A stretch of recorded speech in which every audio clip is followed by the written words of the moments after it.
Como siempre les digo y se los repito como un mandamiento bíblico, ser buen inversor se trata de estar un paso adelante, no de contar la noticia, no de ver lo que está pasando ahora, sino de poder tener perspectiva respecto de los distintos acontecimientos y poder pronosticar viendo las variables más profundas y fundamentales. Así que hoy quédate viendo este video hasta el final porque te vas a llevar una lectura distinta de los acontecimientos y no la que ves en Twitter y en los foros de moda que lo único que te van a conducir es a perder plata. ¿Qué tal? ¿Cómo andan? Mi nombre es Manuel Roberto Couso, soy director de Academia Merval y hoy estamos en un video que me parece importante que lo mires, que me parece importante que lo compartas, que me parece importante que lo madures, porque si bien vamos a hablar de una situación particular y que está sucediendo en este mismo instante mientras grabo el video, es algo que te va a servir y te lo vas a llevar como aprendizaje para tu vida bursátil para siempre. Hoy en Argentina estamos transitando y en el mundo una situación bastante complicada, ¿sí? Hay bastantes rumores y hay bastantes noticias respecto a un posible resurgimiento de la pandemia, de las distintas cuarentenas, nuevas cepas de COVID, Europa que vuelve a pensar en cuarentenas, Estados Unidos que empieza a pensar en detener la actividad comercial. Eso genera derrumbes en los commodities, ¿sí? Por ejemplo, vemos cómo el petróleo comienza una tendencia bajista o un gap bajista porque, sí, claro, si se detienen los vuelos y vuelve la cuarentena, la demanda de energía es menor. Vemos en Argentina también una incertidumbre respecto del acuerdo con el Fondo Monetario Internacional, lo cual genera menos expectativa y menos confianza en nuestro país. Entonces los acreedores extranjeros, que son los que mueven el volumen de las bolsas internacionales, comienzan a retirar sus posiciones y dirigirse hacia activos de riesgo bajo, como un bono del tesoro.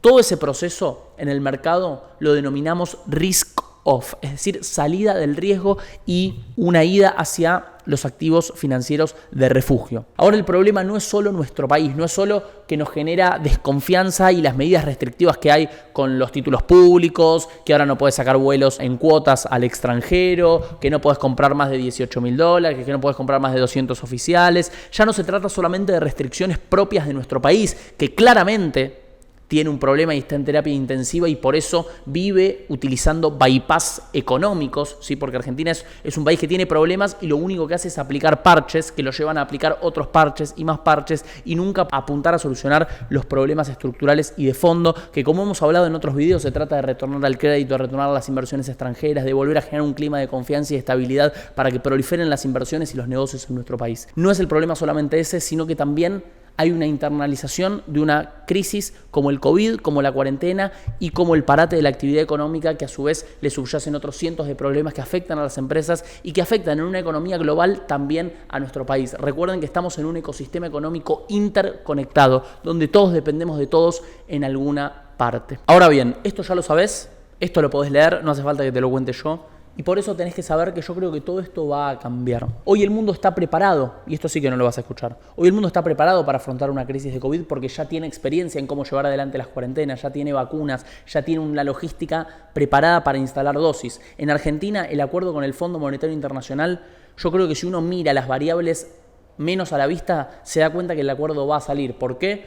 Por varios motivos. En primer lugar, por el historial que tiene el Fondo Monetario Internacional. Si revisamos su historia, es muy difícil que tenga un default, es prácticamente imposible. Segundo, los BECS, el apoyo que dio el FMI a los países, Argentina no lo utilizó cuando lo necesitaba y lo usó para devolvérselo al FMI. Y segundo, lo que trasciende de las fuentes oficiales es que hacia la primera quincena de enero el acuerdo estaría cerrado. Hay varios motivos por los cuales la cuarentena a nivel internacional es controlable, el acuerdo con el FMI es realizable y además un sensor fundamental: el dólar, que es lo que más le preocupa probablemente a los que estén viendo este video. Estamos a pocos meses de que llegue la cosecha de trigo, una cosecha de trigo con muy buenos precios y con muy buena liquidación, lo cual va a alimentar al Central de Reservas en más de 3.000 millones de dólares. Tenemos un saldo de libre disponibilidad, tenemos oro y además diciembre es un mes donde las personas demandan pesos. ¿Por qué? Porque están las vacaciones y porque están las fiestas, y las pymes demandan pesos porque tienen que pagar aguinaldos. Tenemos tres acontecimientos que generan que se frene el dólar,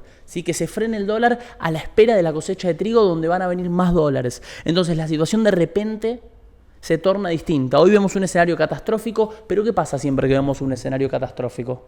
Es la precuela de la esperanza y de un escenario muchísimo más optimista para los activos y para el momento. Fíjense el clímax que había antes de las elecciones. Parecía que los activos argentinos no paraban nunca más, que el dólar estaba tranquilo, que estaba inmovilizado y que para siempre esto iba a subir. Y pasó exactamente lo opuesto. Tuvimos 15 días consecutivos de baja. Hoy parece lo contrario, que el central prohíbe hasta pagar en cuotas un pasaje, que no hay dólares por ningún lado y que se va a prender fuego todo y que hay un clima de inestabilidad y de conflictividad. Bueno, quizás sea este el momento donde tenemos que volver a cambiar la óptica de la situación y pensar que quizás los acontecimientos y las variables más duras nos indican lo contrario, que estamos en un mes de estabilidad, que la economía viene recuperando en muchos sectores, que la cosecha de trigo puede ser prometedora, que el mundo ya sabe controlar una pandemia y que por distintos argumentos y fundamentos el acuerdo con el FMI es muchísimo más probable que suceda, diría yo, en más de un 90% de probabilidades a que no suceda. Entonces, si uno reúne todos estos acontecimientos, todas esas variables, puede volver a generar un clima de optimismo. Y en los climas de optimismo futuros, si uno piensa que se va a poder dar, el momento para tomar posiciones no es cuando ese clima de optimismo ya esté en los diarios, en los foros, en los grupos y en Twitter. Es ahora.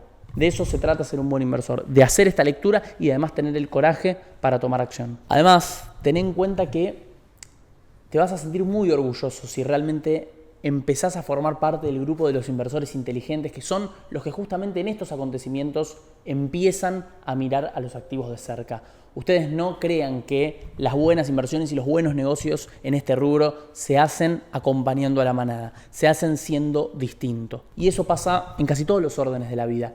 El que innova, el que es creativo y el que es precursor y pionero es el que marca la diferencia. De todas maneras, una aclaración, tampoco significa salir como loco, y esto lo hemos explicado en otros videos, a adquirir activos ni nada. Yo no estoy invitándote a que compres nada, a que hagas nada, simplemente a que reflexiones, y si esa reflexión, a partir de que ves esto y a partir de que estudias la situación profundamente, te dispara una conclusión, que tengas el coraje para llevarla a cabo. No se trata de ser desesperado, sino de ser paciente y de tomar decisiones paulatinas e inteligentes. Nos vemos en el próximo video.